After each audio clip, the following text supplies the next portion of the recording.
Hello, I'm Julie Swenson, Managing Director of Forward Theater Company in Madison, Wisconsin. And I'm Mike Fisher, Milwaukee-based theater writer and dramaturg. I'm Jen Uphoff-Gray, founder and artistic director of Forward Theater Company. And this is Theater Forward, a twice-monthly conversation about theater from a local, regional, and national perspective. From Madison to Manhattan, we're excited to share insight into our own company while exploring issues surrounding theater in the Midwest and around the country. Welcome to episode 97 of Theater Forward. Great. Getting close to that big three digits. So for this episode, we're going to talk about the ways in which current events can impact a play and production. And we're specifically going to focus on plays that touch on issues of women's bodily autonomy and how they are resonating differently with artists and audiences in a post-Dobbs decision America. And I want to kind of just kick this conversation off with a slightly unrelated anecdote from early in Forward's history. And that is when we were planning our very first season. So we were back in about April of 2009. Forward was about a month old. We were reading scripts for our first season. And one of the scripts that we read was Christopher Durang's comedy, Why Torture is Wrong and the People Who Love Them, which pretty directly engaged with what the American government was doing, what our military was doing in terms of torturing political prisoners. And I remember sitting around the table with our advisory company and discussing whether we should do this play. And somebody said, but we're not going to be producing this until January, 7 months from now. What if this isn't in the news so much? What if this has stopped happening? And I just remember thinking in my grandmother's favorite phrase, from your mouth to God's ears, that we should be so lucky that that topic would have changed in a way that would really impact how an audience perceived it. And that memory has been coming back to me a lot over the last year or so, because as we record this, it's been just over a year exactly since news leaked of the Supreme Court's intention to overturn Roe v. Wade in their Dobbs decision. And the ways in which that sort of massive change in this country have changed how we have seen and considered scripts for production, and how scripts already planned for production have resonated differently with our audiences, and how it's impacting our future programming decisions. And it seemed like there's a lot to talk about. Yeah. It's, I'm doing a lot of interviewing right now of different World Premiere Wisconsin playwrights and writing for the World Premiere Wisconsin blog. And 3 times just in the last couple of weeks, with interviews from playwrights in 3 different Wisconsin cities, this has come up. First was with Sam White's wonderful Hush the Waves, which is a very personal story to him about both his sister and his mother at 17 became pregnant, one in 1948, one in 1978, and for different reasons, the termination of the pregnancy was not even an option. So even though the second one was post-Roe, it wasn't on the table. And I asked Sam how this was working through in rehearsal. And I said, it really feels like after Dobbs, this play is going to read differently. And he said to me, Mike, I didn't write this with Dobbs in mind. I wrote this before that. I didn't write it as an abortion play. But then he also said, of course, the play is going to read differently to people now because autonomy and freedom are at the heart of what the play is about. And that means something different in this moment. And then Alice Austin, who is the Gracious Sisters, just opened at First Stage. It's an adaptation of the Aeschylus's The Eumenides. What could that possibly have to do with abortion, right? But there are lines in there where there's a contemporary character looking at this pivotal moment in history and in the history of drama that deals with the birth of some sort of system of fairness and rule of law. And this character, because of Dobbs, is thinking, well, I'm not so sure rule of law exists even in our own time. And then finally, in a play opening this Friday at Third Avenue Playworks in Sturgeon Bay, Jennifer Blackmer's just gorgeous script, I Carry My Heart With Me, is about a Vietnam-era stenographer who has to make a decision about whether to have a child. She's not married. And what Jennifer just emphasized to me over and over again is her concern, given the way that this plays out in the play, that people are going to read it differently than what she intended when she wrote it because of Dobbs. And you know, she doesn't want, and I understand this, for her play to be hijacked by an issue which is on everybody's mind right now, and which is certainly part of now the way the play is going to be read, but which is not the way in which it was reading when she wrote it. It's a real struggle for playwrights. Well, Mike, it's true. The way a play is written and when it is written is different than how we view it as an audience. And we're viewing it at a present day time and carrying with us the issues of that day. I think about a production we did last season called Medellinian Debate by Quan Berry that wrestled with a woman in an unplanned pregnancy and whether she wanted to have that child or not have that child. And the discussion was different in winter than it was when the Dobbs issue came up. And you would have to maybe change that discussion or at least reference where we are presently to produce that play. It would have to be acknowledged in some way. Yeah, it's interesting. I always think of something that Matt Daniels, an actor we've worked with many times, would say during talkbacks for the amateurs. And this is not an original thought, but I liked how succinctly he put it. And he would always say a play takes place in 3 different times simultaneously. It takes place at the time in which it was written and the context that the writer was living through. It takes place in the time in which it is set. And it takes place in the time in which it is being seen. And that changes every single day, right? Right. And Medellinian Debate, which ran from late February through mid-March of 2022 and dealt directly with abortion. I mean, that was a major plot point of the play. Does this woman choose to have an abortion or continue with a pregnancy? And people engaged with that in a particular way. The very next production that we did was Russian Troll Farm, which ran from late April through early May of 2022. And there was a much smaller part of that play that dealt with a character discussing the fact that she wanted to be able to have an abortion and was not allowed to. And it was, again, that was a very finite portion of the story. The leak about the Dobbs decision came down right before our final week of our run. And my goodness, did the feeling in the audience during that part of the play change dramatically because of the news that happened around us. And you can't, as a producer, sometimes predict things like that. You know, we did The Good People set in Boston back in, 2014, I think, when the marathon, Boston Marathon bombing happened during the run of our show. And it changed how people were experiencing this story that was so much about the people of Boston. And we wound up saying, you know what, let's do a collection, for funds for victims of the bombing in the lobby, in a way to help channel the audience's very complicated feelings at the time. Like, these things, you can't anticipate it sometimes. I mean, we could certainly anticipate that plays that dealt explicitly with the issue of abortion would raise complicated feelings for the audience. But we had no way of predicting that Dobbs decision was going to drop in the middle of our run.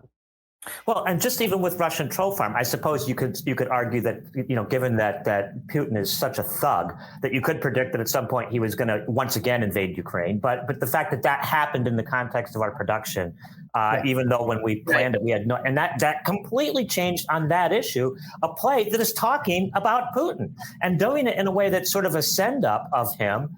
And in a different time would just be read as he's a buffoon, rather than being read the way the audience read it, which is he's a horrific, genocidal dictator. Or doing a play like The Amateurs that we programmed. Oh my God. We chose that play in early 2019. Yeah. It turned out that we were rehearsing it the first time in February, March of 2020. We all know how that turned out, a play about actors outrunning a plague. And then doing that play again in the fall of 2021 was, I mean, it was the same play and it was a different play because of what we had all gone through. And it's not that the words on the page changed, but how we heard them and how the audience heard them. Jen, what I will never forget about many things about that production in terms of its relationship to the play, but on the very first day of rehearsal, when we were going around the room, and Emily Glick was telling us that she was playing a character named Rona, which obviously resonated differently, in 2021. Yeah. And so in some ways, this conversation, it's about several different things. It's about how do you think about the decision to program a play when you know what the current context is. And then it's also about how do you handle it when the context changes and the play is already in rehearsal or the play is already happening. Obviously our talkbacks at Russian Troll Farm evolved that final week when that leak of the Dobbs decision had come down. More people wanted to talk about that aspect of the play during the talkback than had in the prior 2 weeks of our run. We talked about how, good people changed. And you sort of have to kind of roll with things. But the number of times that we thought, oh gosh, is it responsible to be doing this play that deals with Putin when Russia's just invaded Ukraine? Does it feel responsible to continue doing our production of a play that is about Boston when there's just been this horrific attack on that city? There's always those things, and you kind of have to just use your best judgment and decision making in the moment and solicit a lot of input and do the best you can. But then there's also the bigger decision of the world changes, and then we look at what we're planning for the future and how do we adjust our plans. I think about a play that we had been really taken with from its infancy, Heidi Schreck's What the Constitution Means to Me. We had tried very hard to get the rights back. This is all pre-COVID and obviously pre-Dobbs. And I think we talked about this in our earlier season announcement conversation. But we had sort of let that go because there was a national tour and it was done a bunch of places. We thought maybe our moment to do the play had passed. And then last summer, in our very much post-Dobbs world, it changed our conversation about, oh, you know what? Yeah, we should be doing this play that talks about the ways in which the Constitution and our laws do and do not support the half of the population that has the ability to become pregnant. Yeah.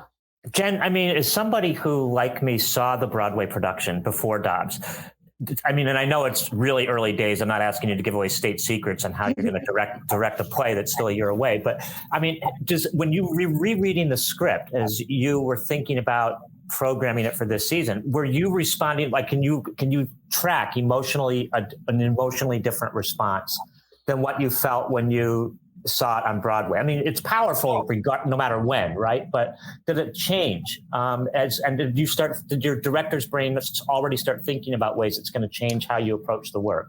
I'm going to say yes to the first part, in that the rereading it is a play about many aspects of what it means to be a woman in this country. And the bodily autonomy of choice is one of those aspects. And I think that those aspects of it certainly hit harder, knowing that the play was written pre-Dobbs and that we'll be producing it post-Dobbs. I don't know that I've really started to make any decisions about how we're going to address that in the telling of the story. We're obviously not going to make, changes to the text that are not allowed, although this is a text that allows for some personal adaptation by the actor and the production. Because honestly, we're not going to be in the rehearsal room with that for another 10 months. Right. And I think we're going to want to be reflective of where we are 10 months from now. Obviously, I don't expect the Supreme Court to have changed on this topic between now and then. but what else is happening in the country may evolve. And honestly, being here in Wisconsin, which anybody in the country pretty much has heard about how important our Supreme Court election last month was. If that had gone a different way, that might have changed how we felt about that story here in Wisconsin. So it's certainly going to be a different production than it would have been if we'd done it 2 years ago. But all the ways in which it's going to be different, I think, are going to continue to evolve right up to, I was going to say right up till opening night, but honestly, right up till closing night.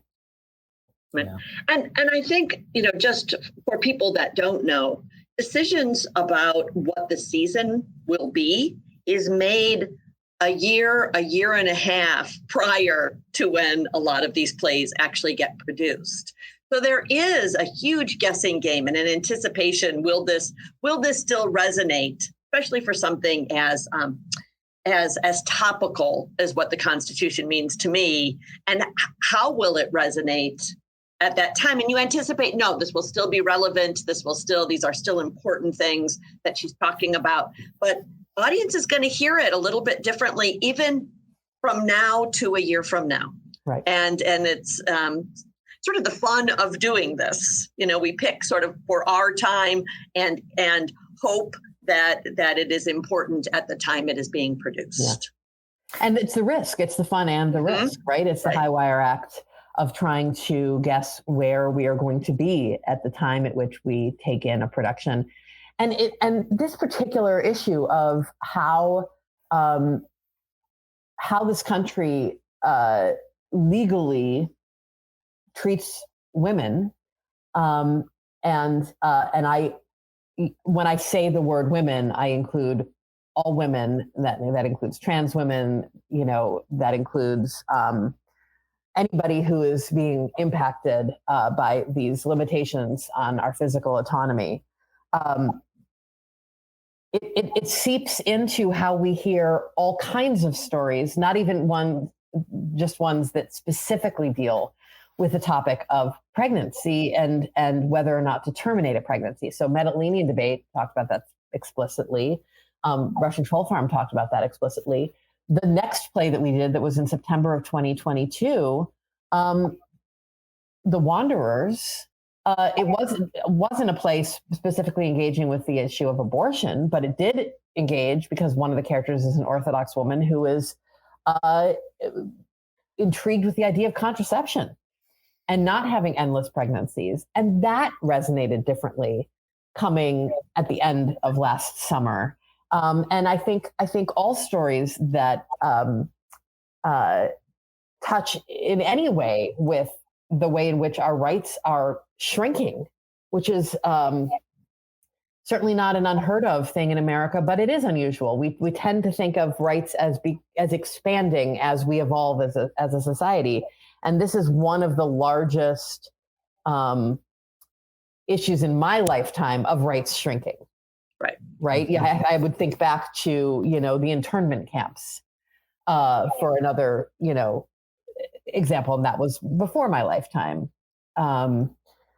Anyway, it can feel like very dark times living in this country, and how that darkness impacts the stories we're trying to tell is it's a big thing. I mean, I hope, I know the production's going to be great because Jen, you're directing it and Colleen Madden's in it. But I mean, I think about something like Constitution, which on the one hand, we're going to be watching something where I'm guessing it's going to be underscoring just how I receive it, how any of us receive it, that sense of constriction. But also, and this is what makes theater so damn great, it gives the creatives who are involved in the production a place to sort of, even as they're describing that darkness, find the hope. And there's a lot of hope, a ton of hope in that play. I think about something, the sort of obvious classic text that we see a lot of is something like Taming of the Shrew, right? Which, APT did 2 productions in the last 10 years. Both of them were outstanding. One of them was pre-Me Too. with Jim Ridge and Tracy Michelle Arnold in the two leads. And it figured out a lot of things about a very difficult, problematic play that I hadn't understood or that hadn't made sense to me before. But it went one way in terms of sort of trying to make sense of this marriage. The one that APT did in The Touchstone with 5 actors, and just coming out of the pandemic, was a very different Taming of the Shrew. Both really smart, both wrestling with what it meant for women to have autonomy. And bodily autonomy. I mean, that's at the core of that play. But it was like seeing two different plays. Mm-hmm. Yeah. Yeah. And this is, I know every playwright listening to this now can put their hands over their ears so they're not mad at me. But, it's not just that we're producing. In my mind, it's not just that you have different productions of the same play. You are literally, of course, with the understanding that you're not changing words without permission. Words are not such a small part, but just one part of what you are seeing when you go to see something in live theater. And you are literally seeing a different play with a completely different message, because the play is a collaboration between that person and all the creatives involved and the director and ultimately the audience. I mean, Jonathan Miller, who I've cited on this podcast before, in his book, Subsequent Performances, which is such a brilliant book, says that every single time you see a production, you are seeing a new play. And he really believed that and lived it in terms of the way in which he did his work. I mean, I love that about theater because it makes this programming issue both scary, but also means we're in the moment getting to change what it's all going to be about. Right. Well, and that's to the earlier point about what Matt says about when the play takes place and it existing in different times, and every performance, not even just every production, but every performance is different because everybody's bringing, the audience is different. It's different people. So what they contribute is new, and what happened in the world around them during that most recent 24 hours impacts how they take in the play, and therefore how they give back to the actors on stage and how the words resonate. And it's different every time. And I anticipate that the run of What the Constitution Means to Me is going to, I think every single performance of that production is going to be different. When I think about the fact that it's happening in April of 2024, during presidential election season, and there's going to be primaries and caucuses happening all over, and it's going to be, these issues are going to be in the news every single day, and there's going to be different developments and things that candidates are saying, and what people bring into that theater is going to be different every single performance. Right. And yeah, it's to quote, Into the Woods, I'm excited and scared. and talkbacks will be really interesting for that one. Can't wait. Well, and it's like as if anybody on this podcast needed convincing that theater is the greatest thing in the universe. Mm-hmm. I mean, it's like you see a film and the film changes its meaning too, right? But only within a certain limited parameters, because it's set, it's in cellulite, it's done. Anything you see that's not live performance is sort of done. And yes, the audience can react to it differently, but it's done. Whereas, as both of you have just said, every single time you come see What the Constitution Means to Me next spring, you're going to be seeing a living, breathing debate going on between what's going on stage and the audience that will shape and change differently by night, because we are living with something that is responding in real time to the moments that we live in. It doesn't get any better than that. Well, and that's kind of the point I wanted to, maybe start to wrap up with, Mike, is that as much of a tightrope act as it can seem to be, knowing that you program these plays and then the world around you changes and who knows how people are going to take it in. And I say that with great empathy for those playwrights you were talking about earlier in the podcast, who have written plays that they did not think about having abortion and abortion rights be a major theme, and now they can't help but have to wrestle with that. It's also the responsibility of theater, regardless of whether you are a classical theater deciding whether or not to produce Taming of the Shrew, and how is that going to hit an audience in a post-Me Too world, or a theater that only does contemporary work deciding, should we do a play like Constitution that engages explicitly with issues of a woman's right to choose in a post-Dobbs world.